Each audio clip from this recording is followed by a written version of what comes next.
Today, we are entering a world of stars, love, roses, childhood, pain, truth, and invisible things that matter more than anything in this world.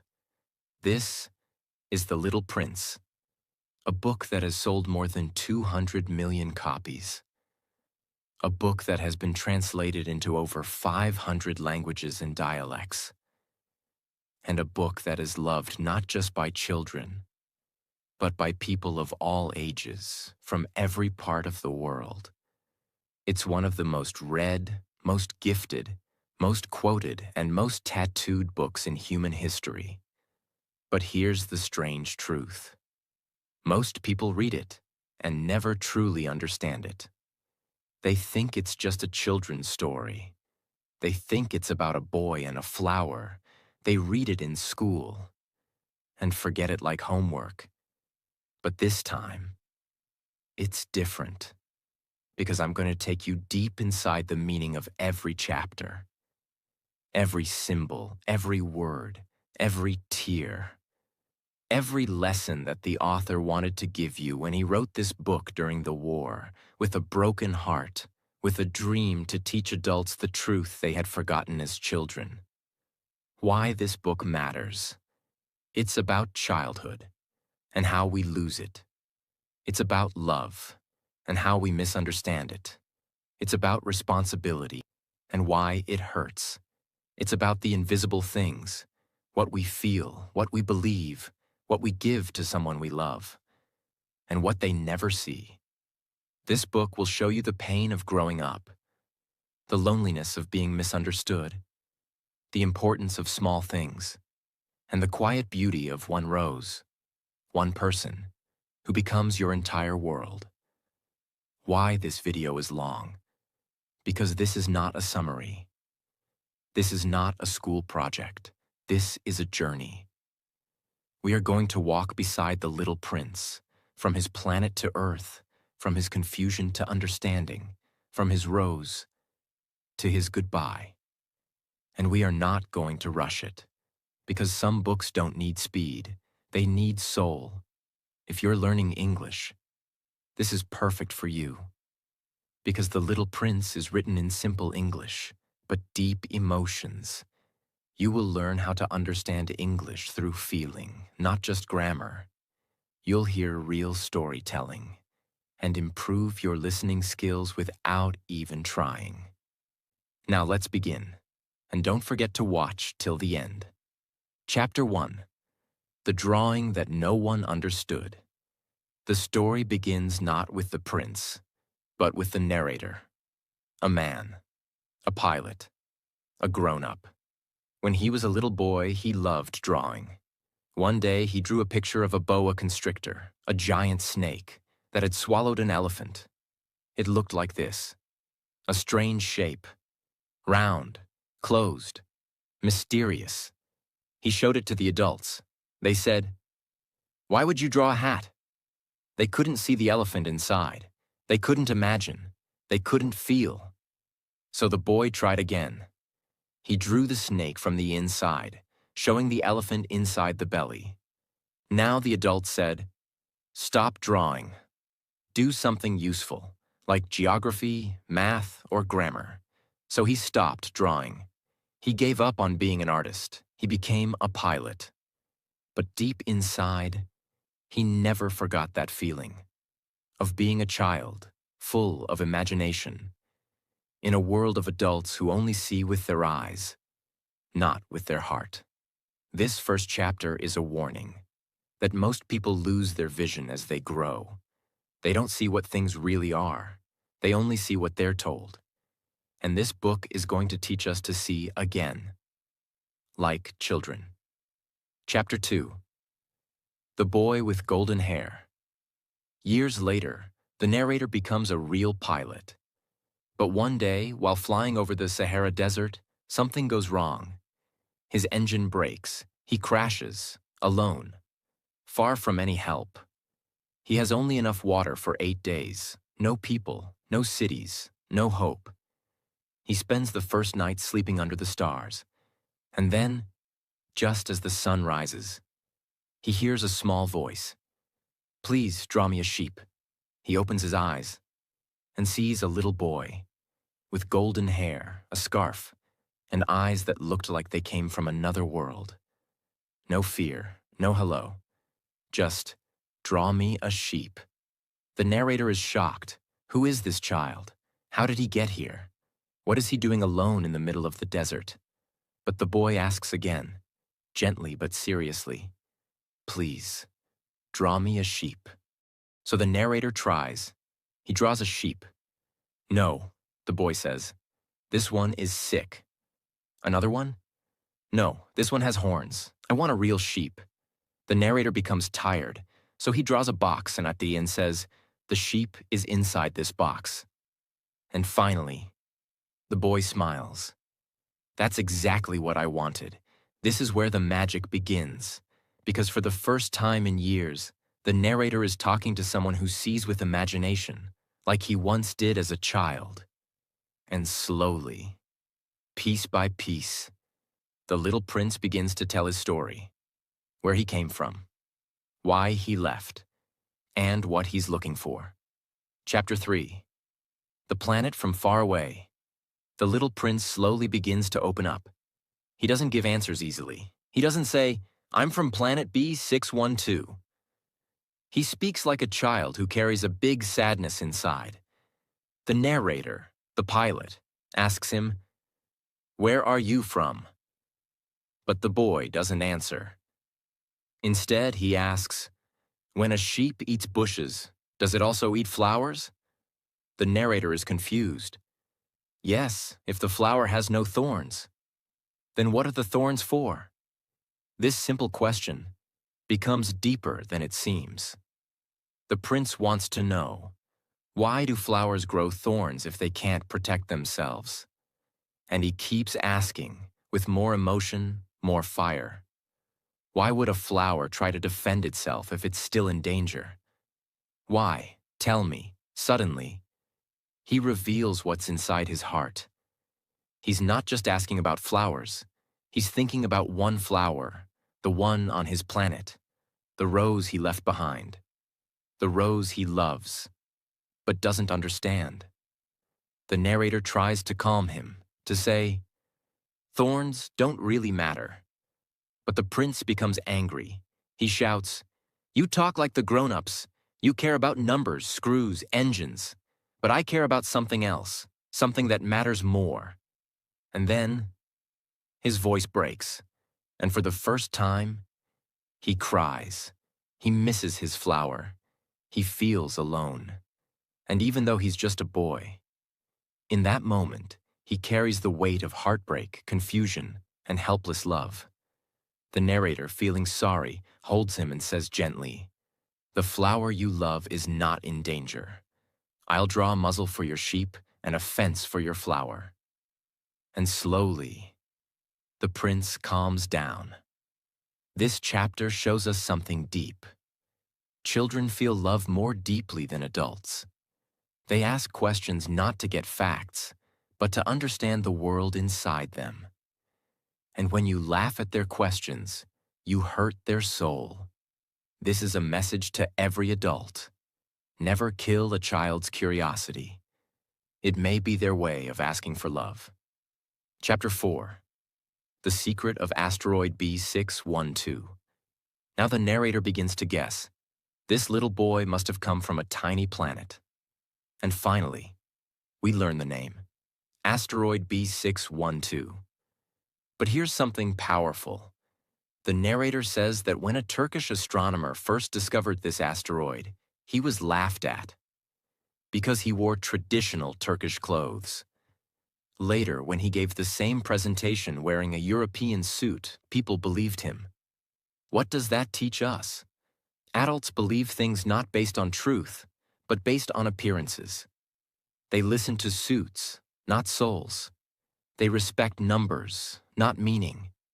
The narrator even says, grown-ups like numbers. They ask how old you are, how much money your father makes, how much your house costs. But they never ask what makes you happy, or if you like butterflies. This chapter is full of pain. It shows how the world kills magic with seriousness, how people forget imagination and choose only what is useful. But The Little Prince was never about usefulness. It's about what's invisible but important. And the narrator ends this chapter by saying, I'm telling you these details not for the grown-ups, but for you, the real listener, because you know what matters. You can see with your heart. This is your reminder. Don't become one of them. Stay soft, stay curious, stay awake. Chapter 5. The Baobabs and the Warning. Now we learn more about the prince's planet. It is tiny, very tiny. So tiny that if he walks a few steps, he can watch a sunset again and again. But it also has a secret danger. Baobabs. These are trees that start as small seeds. They look harmless, just like any other little plant. But if you don't pull them out early, they grow into giant monsters with roots that can destroy the whole planet. So every day, the little prince carefully checks his planet. He pulls out the baobabs while they're still small. It's his daily responsibility. Now listen carefully, because this is not just about trees. This is a metaphor for life. Baobabs are bad habits, negative thoughts, lies, laziness, toxic friends, self-doubt, fear. They start small. One little excuse, one skipped dream, one bad influence. And suddenly, they grow so big, they destroy your inner world. That's why the little prince says, it's a matter of discipline. And the narrator agrees. If someone is lazy, they might let one baobab grow too long, and it will ruin everything. This chapter gives one of the biggest lessons of the book. If you want to protect your life, pull out the baobabs early. Don't wait until the problem becomes too big to handle. Deal with it now. And this is not just advice for children. It's a wake-up call for every adult. Because most people's lives fall apart not because of one big thing, but because they ignored many small things. This chapter ends with the narrator saying, I have warned you, and I've drawn the baobabs in great detail, so you never forget. Chapter 6. The Sunsets of Sadness. The little prince starts talking about something strange, something beautiful, something deeply emotional. Watching sunsets. He says very quietly, I love sunsets. When I'm very sad, I like to watch them. The narrator smiles and says, sunsets are beautiful. But then the boy says something that makes us pause. One day, I watched the sunset 44 times. The narrator is shocked. 44? And the prince replies, you know, when one is so sad, sunsets help. Now let's understand what's really going on here. On Earth, we can watch only one sunset each day, unless we move to a new place. But the prince lives on a tiny planet, so small that if he moves his chair a few steps, he can watch the sunset again, and again, and again. That day, he watched 44 sunsets. That means he was deeply, painfully sad. He didn't say why. He didn't cry. He just watched, silently. And that's how some hearts speak, not with words, but with sunsets. This chapter tells us something that most people never realize. Sometimes, beauty is how we survive sadness. The prince didn't scream. He didn't beg. He didn't explain his pain. He just watched the sky change colors, over and over again, as if trying to understand something that was breaking inside him. And most people miss the deeper truth of this chapter. But you won't. Because now you know, when someone watches too many sunsets, maybe they're not admiring the view. Maybe they're trying to stop themselves from falling apart. Chapter 7. The Argument, the Screw, and the Tears. This chapter begins with a very real moment. The narrator, the pilot, is busy fixing his airplane. He has a serious problem with his engine. He's hot, tired, stressed, and worried about dying in the desert. And suddenly, the little prince asks a strange question. If a sheep eats bushes, does it also eat flowers, even the ones with thorns? The narrator, not in the mood, replies, yes, probably. He's focused on his tools, his engine, his water, his survival. But the prince keeps asking about thorns, again and again. Finally, the narrator gets angry. He shouts, I don't know. I'm trying to fix something serious here. He's frustrated. He doesn't understand why this boy keeps asking silly questions when they're both in danger. And then, the little prince falls silent, and softly, he says, you talk just like the grown-ups. The narrator freezes. The boy continues. Slowly, emotionally, you confuse everything. You mix up everything. You talk about serious things, but you don't know what's important. And then he says, if someone loves a flower that only exists on one planet, and if that flower might be eaten by a sheep, then that's important. That's serious. And suddenly, he begins to cry. He covers his face with his hands. His shoulders shake, and all the sadness he had hidden through 44 sunsets comes out. If my flower is gone, it's like all the stars go out. The narrator feels ashamed. He kneels beside him and says gently, your flower is not in danger. I will draw a muzzle for your sheep. I'll draw a fence. I'll protect your rose. This chapter breaks the heart, because for the first time, we see the little prince's pain in full light. He doesn't care about engines. He doesn't care about screws. He doesn't care about survival. He cares about one flower on a faraway planet. A flower that may not survive. A flower he left behind. A flower he still loves. And that's how love feels sometimes. Even when you're in danger yourself. You only care if they are okay. Chapter 8. The rose appears. Finally, we learn the full story of the flower, the one the little prince has been crying for. She appeared one day, slowly, quietly, growing from a mysterious seed that had never been seen before. At first, the prince was amazed. She was beautiful, so elegant, so graceful. Her petals opened one by one, but very soon, she began to speak. She was proud. She was demanding. She would say things like, you haven't put a screen around me. What if there are tigers? The prince tried to explain there were no tigers, but she kept making dramatic comments. She would say, I don't like the wind. I need a glass dome. You must admire me. And the prince, confused and in love, did everything she asked. But inside, he began to feel doubt, pain, frustration. He didn't understand why she acted this way, why she wasn't more grateful, why she seemed to care more about being admired than being close to him. But the truth was, the flower was shy. She didn't know how to show love, so she wore pride as her mask. This chapter is one of the most painful of all, because it teaches us something real. Sometimes, the one we love the most is also the one we hurt the most. Not because we want to, but because we don't know how to love properly yet. The rose wasn't evil. She was insecure. The prince wasn't heartless.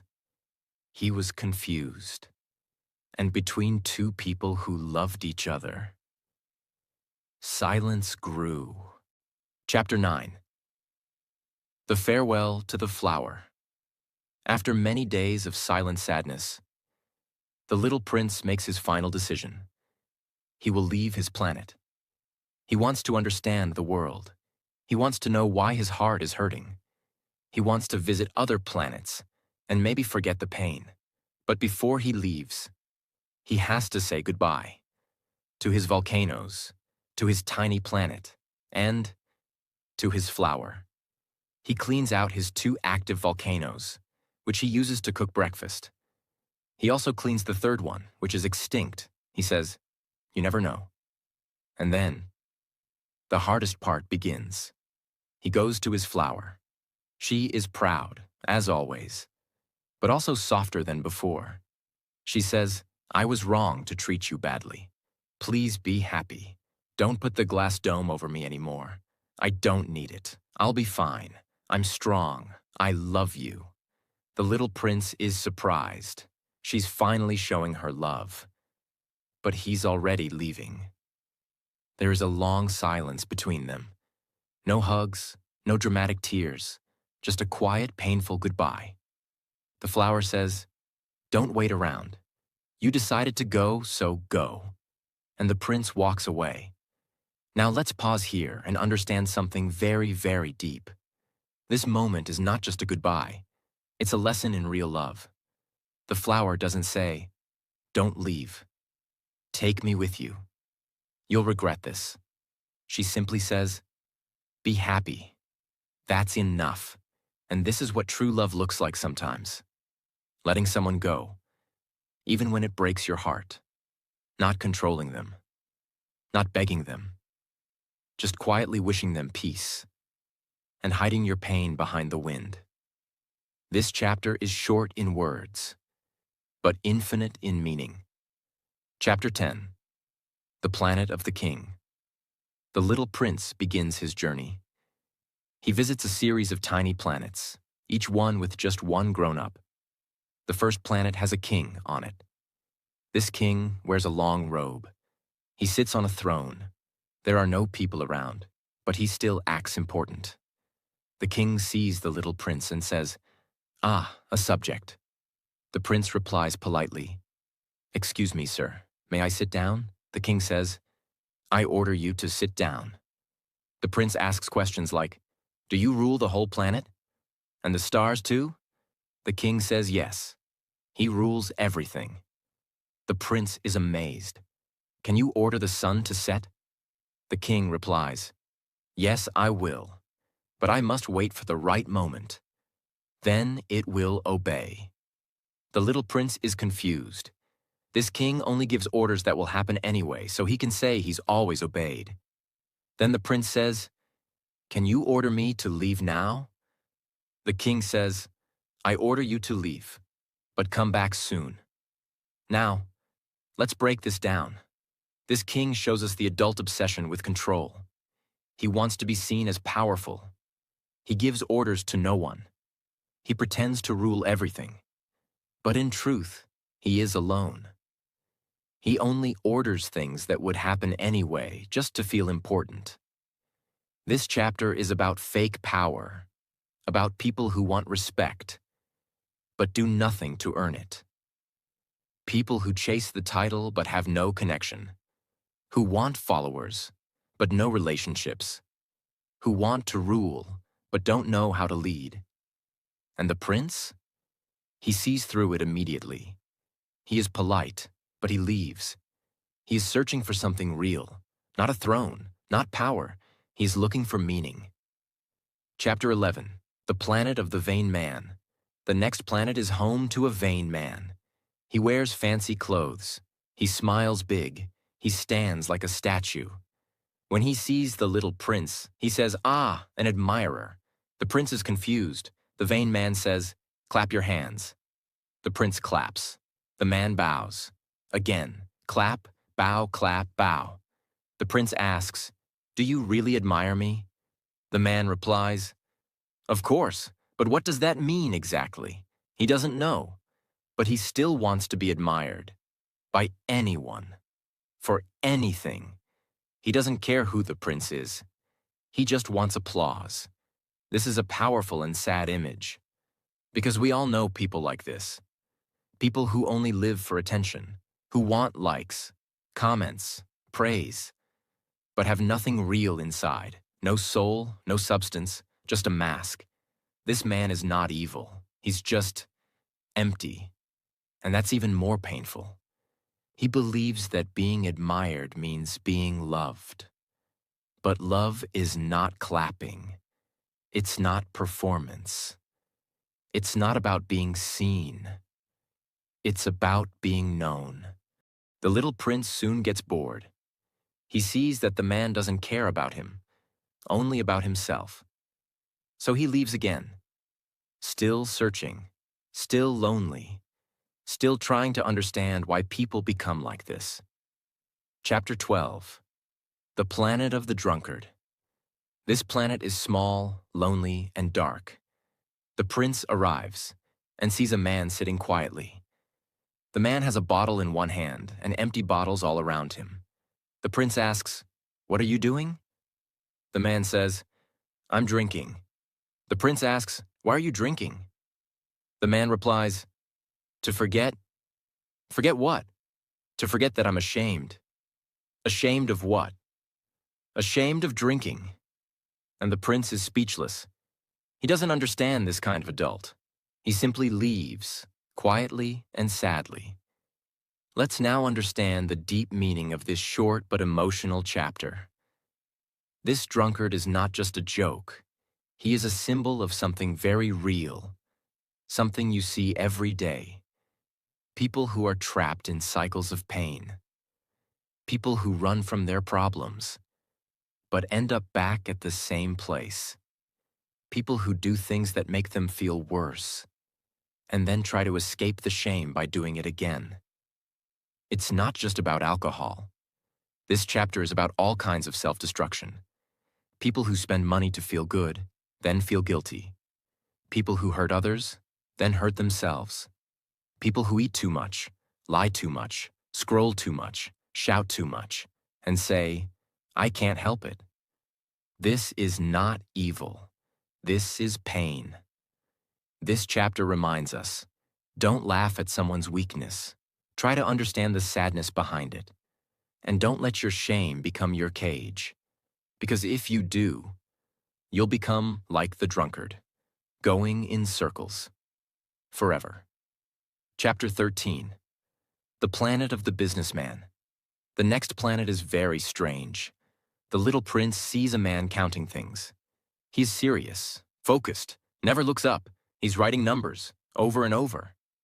The prince says, "Hello," no answer. Hello again, still no answer. Finally, the man says, "I am very busy, don't disturb me." The prince asks, "What are you doing?" "I am counting the stars." "Why?" "Because I own them." The prince is confused. "How can you own the stars?" "Because I thought of it first. That makes them mine." "What do you do with them?" "I put the numbers in a bank. I write them in a book. I keep them safe." Now pause. Take a deep breath. This is not just a man counting stars. This is a man who represents greed without joy. He doesn't look at the stars. He doesn't love them. He doesn't feel anything. He just wants to own them, to say they're his. The prince says something wise. "I have a flower. I water her. I take care of her. She's mine because I love her. But you do nothing for the stars." This is a huge lesson about modern life. You don't own what you do not love. Having something doesn't mean it belongs to you. Loving something, caring for it, being present with it, that's what makes it yours. The businessman in this chapter is not evil, but he is empty. He's obsessed with counting, but he has forgotten how to feel. Chapter 14. The Planet of the Lamplighter. The next planet is small. It has only a street lamp and a man who lights it. The lamplighter has one job: light the lamp when it's dark, put it out when it's morning. The prince finds this beautiful, but soon he learns. The planet is turning faster and faster. Now, a day lasts only 1 minute, so the lamplighter must light and extinguish the lamp every single minute. He has no time to rest, no time to breathe. The prince watches.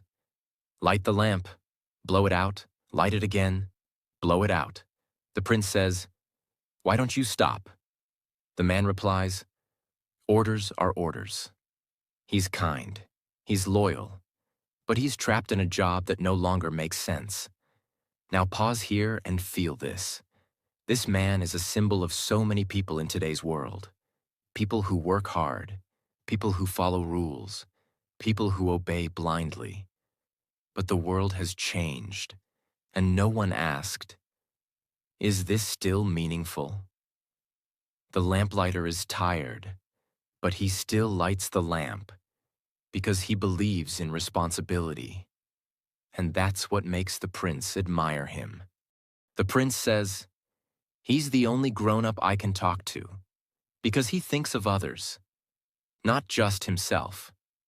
Even though the lamplighter is stuck, he still brings light to the world, every single minute.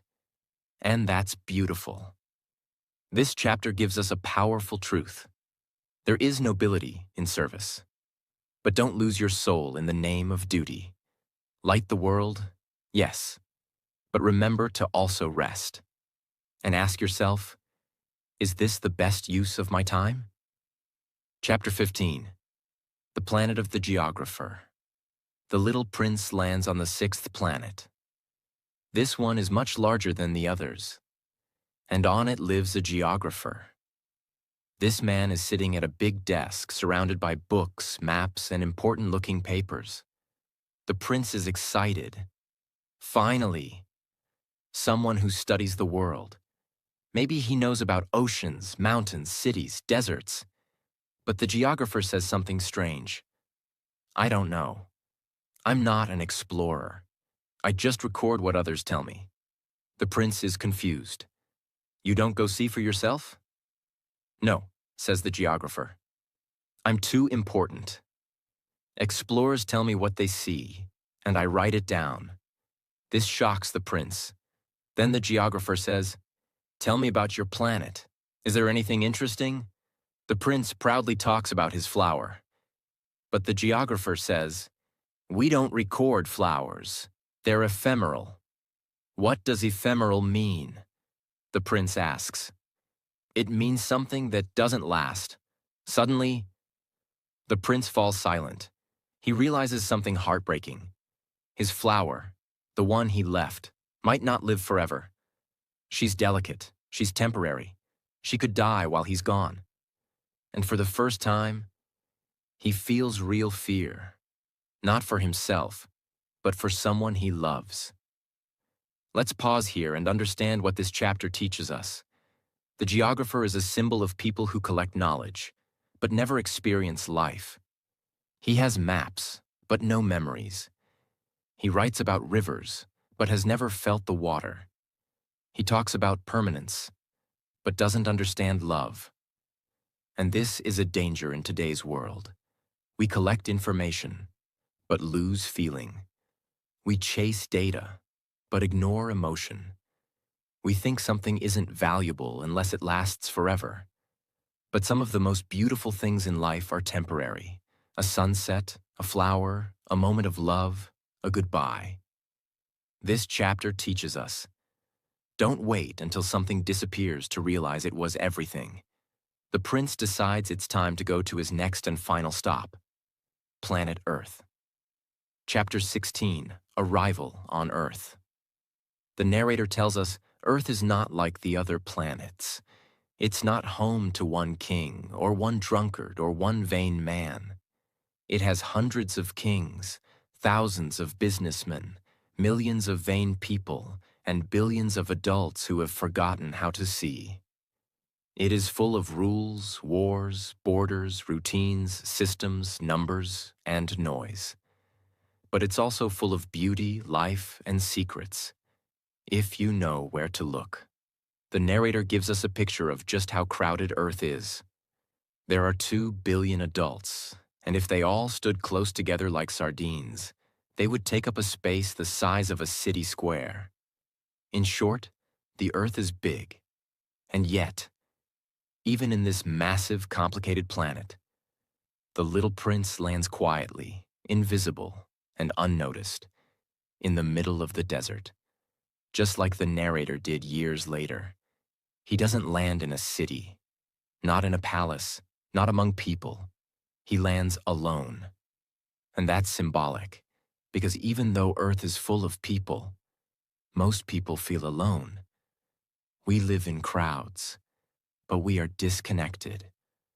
We are surrounded by others, but still searching for someone to understand us. This chapter is a quiet entry, but it sets up the most powerful moments that are coming next, because now the little prince is here, on Earth, and the story is about to change forever. Chapter 17.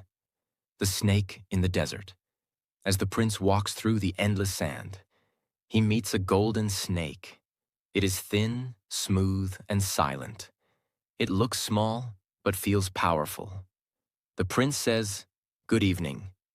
"Where are the people?" The snake replies, "In the desert. You are alone here." The prince agrees, "I am alone too." The snake looks at him and says, "I can help you go back to where you came from." The prince is confused. "You can?" "How?" The snake replies, "Anyone I touch. I send them back to the earth they came from." The prince says, "You speak in riddles." The snake smiles. "I solve them all." This seems like a mysterious, small conversation, but it is very important, because this snake represents death, not in a scary way, not in a violent way, but in a quiet, spiritual, gentle way. The snake is not here to harm the prince. It's a symbol, a promise, a way back home when the time comes. And the prince understands that. He doesn't fear the snake. He just knows there is a path home when he is ready. Let's break this down with care. In stories and ancient symbols, snakes often represent transformation, transition between life and death, a guardian between worlds. This moment is not the end, but it's the beginning of something much bigger. The prince doesn't use the snake yet, but now he knows there is a way to return, not physically, but spiritually, to his flower, to his planet, to the love he left behind. And you, the listener, must remember this. We all have a snake in our story, a moment of return, not to the past, but to the truth. Chapter 18. The Prince and the Echo of Loneliness. As the little prince walks across the earth, he finds a flower with only 3 petals. She is fragile, quiet, and lives completely alone in the desert. The prince bends down and asks her gently, "Where are the people?" The flower softly replies, "People? I saw a few many years ago, but they have no roots, and the wind blows them away." The prince is puzzled. The flower says no more. This chapter is short, but heavy with symbolism. Let's understand it. This flower is not like his rose. She is not proud. She's not poetic. She's not mysterious. She's tired, small, simple, and alone. She tells the truth with just one sentence. People have no roots. The wind blows them away. Now pause. This is a powerful line. She means, people go from place to place, from goal to goal, from relationship to relationship, but never truly stay still, never grow roots, never belong to one place or one person. And because of that, they are always chasing, but never anchored. The flower disappears into the silence of the desert, and the prince walks on. Because sometimes in life, you meet people who speak few words, but those words shake you forever. Chapter 19. The Echo on the Mountain. Now the little prince climbs a high mountain, hoping to see the whole world from above and maybe hear a real voice. On his planet, he had 3 tiny volcanoes. They barely reached his knees. But here on Earth, the mountains are huge. He climbs and climbs, and finally shouts into the wind, "Hello!" A voice answers, "Hello, hello, hello." He shouts again, "Who are you?" And the voice repeats, "Who are you? Who are you?" The prince frowns. Be my friend. I am alone, and the echo repeats, I am alone. I am alone. He listens carefully, but the only voice he hears is his own, bouncing back. Let's now explore this deeply. This chapter is only a few lines long, but it is one of the most painful in the book, because it shows something most people feel at some point.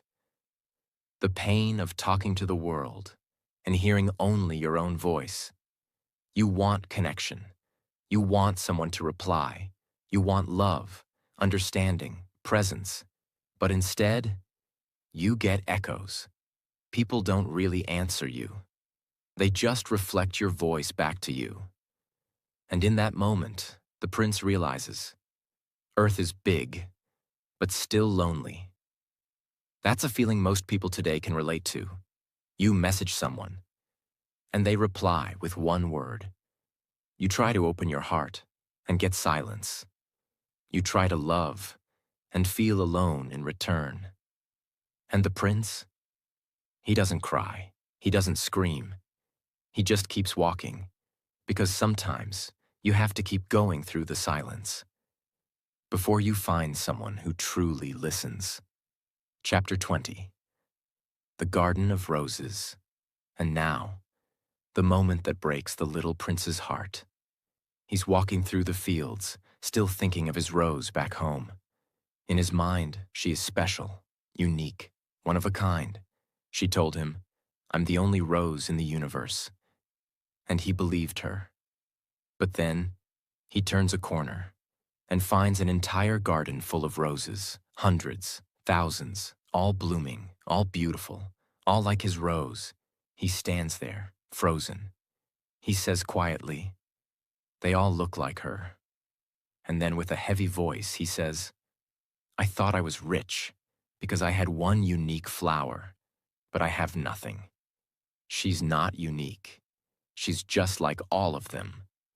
The pain hits him. His heart breaks. He lies in the grass and cries. Let's pause. Let's understand this. This moment is about betrayal. Not because his rose lied, but because he built his identity around someone who made him feel special. And now he doesn't know who he is. If she's not unique, then maybe our love wasn't special. Maybe I wasn't special either. This is how many people feel after heartbreak. You loved someone. You trusted them. You gave them your whole heart. And then one day, you see them move on. Or you meet someone just like them. Or you realize they weren't as rare as you thought. And it destroys you. But this moment, this painful garden, is not the end. It's the beginning of the greatest lesson the little prince will ever learn. He just doesn't know it yet. Because soon, he will meet the fox. Chapter 21. The fox. Tame me. The little prince continues walking across the earth, and suddenly, he meets a fox. Not a dangerous animal, not a wild threat, but a gentle, curious creature. The prince says, play with me, I'm so sad. The fox replies, I cannot play with you, I am not tamed. The prince asks, what does that mean? Tame? And the fox explains something that changes the entire story. To tame means to create a bond. You become special to me. I become special to you. We create something that didn't exist before he continues. To me, you are just a little boy like 100,000 other boys. And I am just a fox like 100,000 other foxes. But if you tame me, we will need each other. You will be unique in the world to me. The little prince listens, slowly starting to understand. I'm beginning to understand, he says. He sits with the fox every day. At first, from a distance, then closer still. Each day the fox teaches him, you must come at the same time each day. That way, my heart will begin to expect you, and slowly. The two of them tame each other. They don't say much. They just sit together in the grass, quietly, feeling the connection grow between them. And then, the time comes for goodbye. The little prince says, "It's time for me to go." The fox says, "Yes, and now I will cry." The prince is surprised. "But it was your idea. I never meant to hurt you." The fox smiles with sadness and says, "Yes, but because you tamed me, my life is full of color now." And then, the fox gives him a gift, a secret. It is only with the heart that one can see clearly. What is essential is invisible to the eye, and finally, you become responsible for what you have tamed. Let's pause here, because this chapter is not just important. It is the most powerful lesson in the entire book. The fox is not teaching the prince how to play. He is teaching him how to love. Here's what the fox means. Love is not about owning. It's not about appearances. It's not about being the only one. Real love is built slowly, through time, presence, rituals, and understanding. When you give someone your time, when you wait for them, when you grow with them, they become irreplaceable. And with that, the prince remembers his rose. She may not be the only rose in the universe, but she is the one he tamed. And that makes her unique. This is the moment he truly understands. My rose is important because of the time I gave her, because of how I cared for her, because of how we tamed each other. He is no longer confused. He is no longer angry. He is no longer lost. This chapter is the answer to every question he had in his heart. Chapter 22. The Railway Switchman. After the goodbye with the fox, the little prince walks again. He meets a railway switchman, a man who controls trains that pass through. The man explains, "I send trains to the right or left. Some trains go one way, others go the opposite." The prince watches the trains go by. He sees passengers inside, looking out the window. Children with their faces pressed against the glass. Adults staring ahead, busy, serious, tired. The prince asks, "Where are they going?"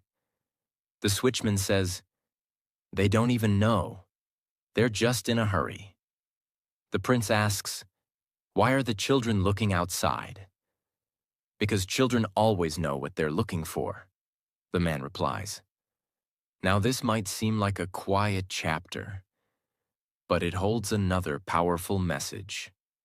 Let me explain. The trains represent life's speed. Everyone is in a rush, always moving, always changing direction. But no one is asking, "Why am I in a hurry? Where am I going? What am I chasing?" Adults chase money, work, status, stuff, but they lose connection, presence, and peace. And the children? They look outside the window. They see beauty. They ask questions. They hold teddy bears. They still remember how to feel. This chapter reminds us, as we grow up, we forget how to look outside. We stop seeing what matters and just move faster. But speed is not success. Sometimes, the most beautiful parts of life come when you stop the train and simply look out the window. Chapter 23. The Sales Clerk with the Thirst Pills. The little prince now meets a strange man, a sales clerk who sells pills that stop thirst. He says, "Take one pill a week and you won't feel thirsty anymore." The prince is confused. "Why do you sell this?" "It saves time," the clerk replies. "People don't have to look for water. They save 53 minutes a week." The prince thinks for a moment. Then he says, "If I had 53 extra minutes, I would walk slowly toward a spring of fresh water." And that is a sentence you should remember for life, because this chapter teaches us a truth about modern life. People try to eliminate every discomfort. They want speed. They want shortcuts. They want to save time. But they don't know why they're saving time. They forget that some of life's most beautiful moments come from the journey, not the destination. The prince says, "I would rather walk slowly to a spring than save time with pills." And that shows you his soul. He values presence, nature, stillness, wonder, feeling thirsty, and then feeling joy when drinking water. This chapter may look small, but it's huge, because today we live in a world of thirst pills, quick fixes, speedy solutions, fast food, fast apps, fast money, fast success. But we forget there's beauty in being human, in thirsting and then sipping slowly from a real spring. Chapter 24. The Thirst in the Desert. At this point in the story, we finally return to where the book began. The narrator, the pilot, is still in the desert with the little prince. His plane has been broken for 8 days. His water is gone. He is weak, tired, and close to dying. But the prince is not panicking. He says, "Let's go look for a well." The narrator is surprised. We are in the middle of the desert. You don't find wells in the sand. But the prince keeps walking. His steps are slow. His eyes are calm. His heart is full of silence, but not fear. So the narrator follows him. As they walk, the narrator looks at the boy's face, and then he realizes something heartbreaking. He looks fragile, like a little candle that might blow out at any moment. Now pause here. This chapter is about much more than physical thirst. It's about spiritual hunger, loneliness, the quiet pain we carry inside, and the search for something pure and life-giving, not just water, but meaning. The narrator realizes that the little prince is not of this world. He is soft, delicate, almost like he's made of light, not flesh. And the desert, the silence, the thirst, is pushing both of them toward something deeper than survival.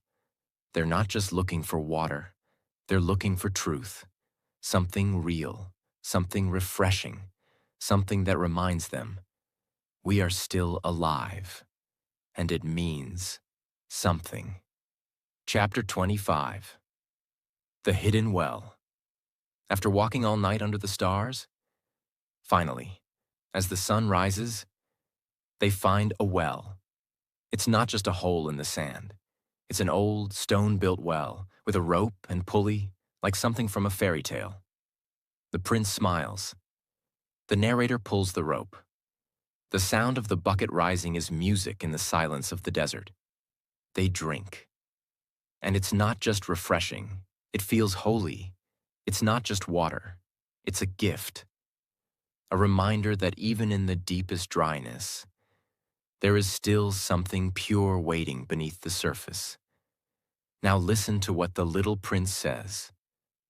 What makes the desert beautiful is that it hides a well somewhere. This sentence is one of the most powerful truths in the book. Let's break it down. What makes something truly beautiful? Not its surface, not its decoration, but the invisible gift hidden inside it. Just like people may look cold or quiet, but they carry love and pain inside. Life may seem dry or meaningless, but it hides purpose if you dig deep enough. The desert may seem dead, but it holds living water for those who keep walking. And that's exactly what this chapter teaches. Beauty comes from the invisible things, from the quiet things, from the things we can only feel with the heart.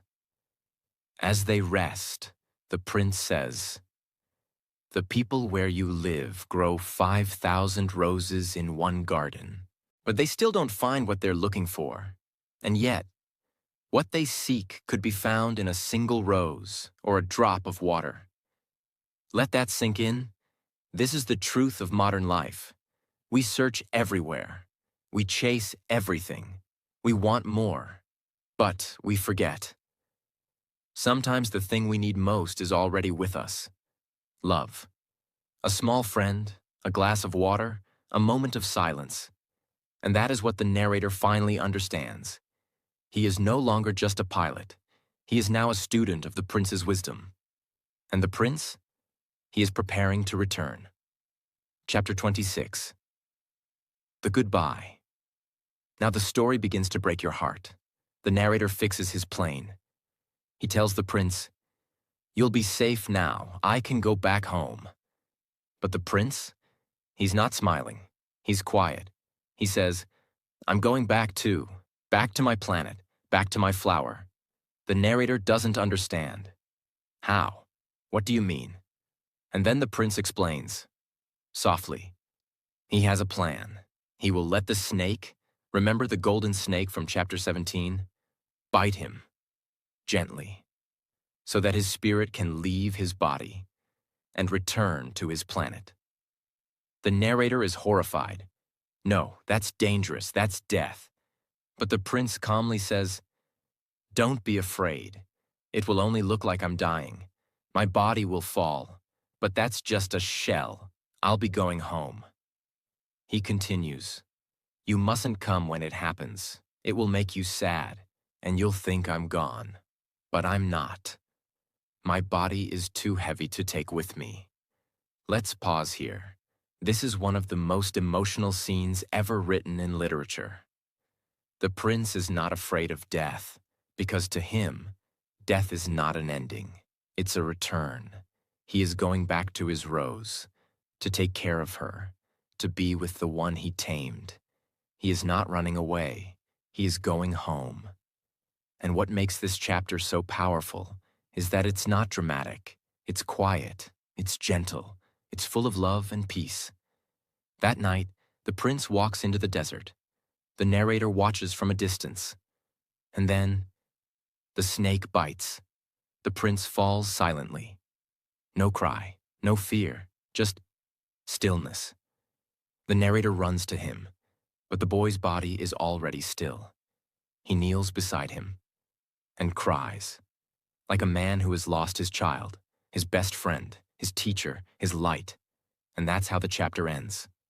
With goodbye, with loss, with a love so deep that words can't describe it.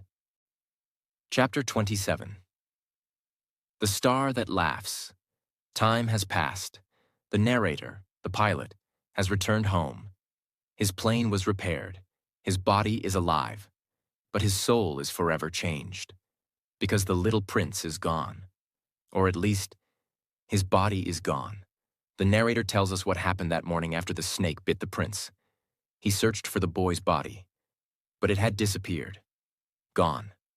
No footprints. No sign. Nothing. And in that moment, he knew. The little prince had gone home. Not just in words, but truly gone. Back to his planet. Back to his flower. Back to the tiny world where his heart belonged. But the story doesn't end there, because the prince gave the narrator a gift before leaving. He said, "At night, look up at the sky. You'll see the stars, and one of them will be mine. You won't know which one, but it doesn't matter, because every time you look, you'll hear my laugh. And it will be as if all the stars are laughing. Let that sit in your heart." The narrator says, "The stars are not silent anymore, because when I look up, I hear a child's laughter from the sky." Now let's pause and understand how powerful this is. This final chapter is about grief, memory, love, and the invisible thread that never breaks, even after someone is gone. The little prince didn't give the narrator money, advice, or a gift he could hold. He gave him something eternal, a way to remember, a way to love even after loss, a way to see the world differently forever. And now, the narrator passes that gift to us. He says, "If you ever travel to the desert, and you meet a little boy with golden hair, who doesn't answer your questions directly. You'll know it's him. Please write to me, because I never want to forget. And then the story ends with a drawing, a picture of the landscape where the prince fell. The narrator says, "This is the place where he disappeared. Don't forget it." He draws it like a map, so you can find your way back too. And he finishes with this final sentence. Look at the sky. Ask yourself, did the little prince return to his planet? Did he go back to his flower? He doesn't answer the question, because he wants you to feel it, to look up at the stars tonight, and listen for the laugh. Now that you've heard the whole story, now that you've walked beside the prince, drunk water from the well, tamed the fox, and watched the stars, let me tell you what this story is really about. Not as a summary, but as a reminder for your life. This book is not for children. It is for every grown-up who lost their imagination, forgot how to love softly, walked away from someone they once tamed, believed money was more important than presents, counted numbers but never watched sunsets, forgot how to sit quietly in the grass, or stood at a window hearing only echoes. This book is about your rose. Yes, your rose. The one person in your life that you've tamed, the one you gave time to, the one who is not perfect, but special, not because they're rare, but because you made them yours.